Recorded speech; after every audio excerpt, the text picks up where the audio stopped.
আসসালামু আলাইকুম। মালয়েশিয়ান প্রবাসী ভাইয়েরা, আপনাদেরকে কয়টা খুশির খবর দেব আমি।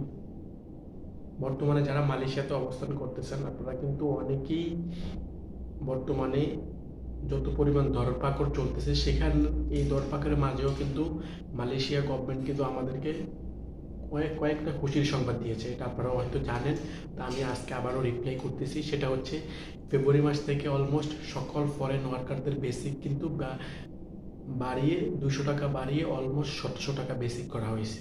এটা আপনারা সবাই জানেন, এটা খুশির সংবাদ।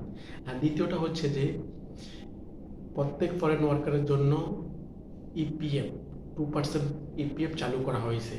এই ইপিএফটা হচ্ছে আপনি যখন মালয়েশিয়া থেকে একবারে বাংলাদেশে আপনার নিজ নিজ দেশে গন্তব্যে চলে যাবেন, তখন আপনাকে এই ইপিএস এর টাকাটা দেওয়া হবে। তাহলে এটা আমাদের জন্য খুব খুশির সংবাদ, কারণ আমাদের প্রবাসীদের জন্য একটা ভালো খুশির সংবাদ। ভালো থাকবেন। আসসালামু আলাইকুম।